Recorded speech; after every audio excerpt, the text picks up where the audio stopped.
అద్వేష్టా సర్వభూతానాం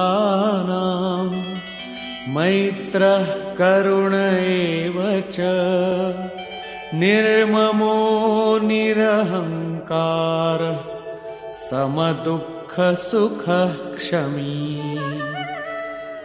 ఈ ప్రకారంగా శాంతిని పొందిన ఏ పురుషుడైతే భూతాలన్నింటి పట్ల ద్వేషభావరహితుడు, అందరినీ ప్రేమించువాడు మరియు కారణరహితంగా దయాళుడు, ఎవరైతే మమతచే రహితుడు, అహంకారంచే రహితుడు, సుఖదుఖాలలో సమానత్వం గలవాడు మరియు క్షమించగలవాడు.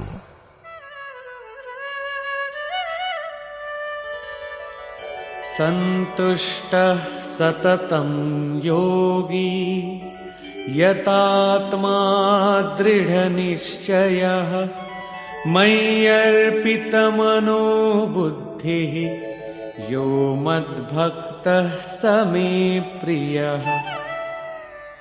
ఎవరైతే నిరంతరం యోగ పరాకాష్ఠతో సంయుక్తుడో, లాభనష్టాలలో సంతుష్టుడో, మనస్సు మరియు ఇంద్రియాల సహితంగా శరీరాన్ని వశం చేసుకున్నాడు, దృఢ నిశ్చయం గలవాడు, అతను నాలో సమర్పితమైన మనస్సు బుద్ధి కలవాడు. అట్టి నా భక్తుడు నాకు ప్రియమైనవాడు.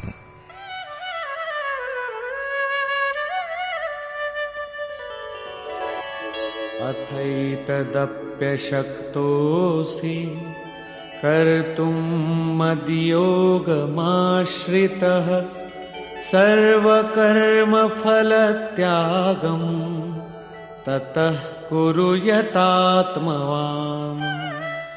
ఇది కూడా చేయడంలో అసమర్థుడవైతే సంపూర్ణ కర్మల ప్రతిఫలాన్ని త్యాగం చేసి, అంటే లాభనష్టాల యొక్క చింతన వదిలేసి, మద్యోగకు ఆశ్రితుడవై, అంటే సమర్పణ భావంతో బాటు ఆత్మవంతుడైన మహాపురుషుని శరణులోకి వెళ్ళు. అతని వలన ప్రేరితమై కర్మ స్వతహాగానే జరగడం మొదలవుతుంది. సమర్పణ భావంతో బాటు కర్మఫలాన్ని త్యాగం చేయడం యొక్క మహత్వాన్ని గురించి చెబుతూ యోగేశ్వరుడైన శ్రీకృష్ణుడు ఇలా అంటాడు.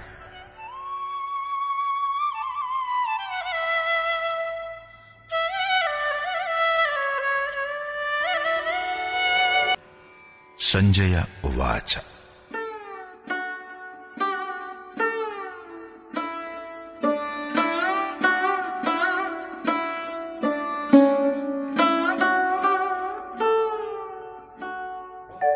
ఇత్యర్జునం వాసుదేవస్తథోక్త్వా స్వకం రూపం దర్శయామాస భూయః ఆశ్వాసయామాస చ భీతమేనం భూత్వా పునః సౌమ్య వపుర్మహాత్మా. సంజయుడు అన్నాడు, సర్వత్రా నివాసం చేసే దేవుడు ఆ వాసుదేవుడు అర్జునుడితో ఏ ప్రకారంగా అని మళ్లీ అలాగే తన రూపాన్ని చూపించాడు. మళ్లీ మహాత్ముడైన శ్రీకృష్ణుడు సౌమ్యవపుః, అంటే ప్రసన్నుడై భయభీతుడైన అర్జునుడికి ధైర్యాన్నిచ్చాడు. అర్జునుడు అన్నాడు, కిరీటినం గదినం చక్రహస్తం ఇచ్ఛామి త్వాం ద్రష్టుమహం తథైవ తేనైవ రూపేణ చతుర్భుజేన సహస్రబాహో భవ విశ్వమూర్తే. నేను మిమ్మల్ని అలాగే, అంటే ఇది వరకులాగానే శిరస్సుపై ముకుటాన్ని, చేతిలో గద మరియు చక్రాలను ధరించి ఉండటం చూడాలనుకుంటున్నారు. కాబట్టి హే విశ్వరూప, హే సహస్రబాహు, మీరు ఆ చతుర్భుజ రూపంలోకి రండి. ఏ రూపం చూడాలనుకుంటున్నాడు? చతుర్భుజ రూపం. ఇప్పుడు చతుర్భుజ రూపం ఏమిటన్నది గమనించాలి. శ్రీ భగవానువాచ.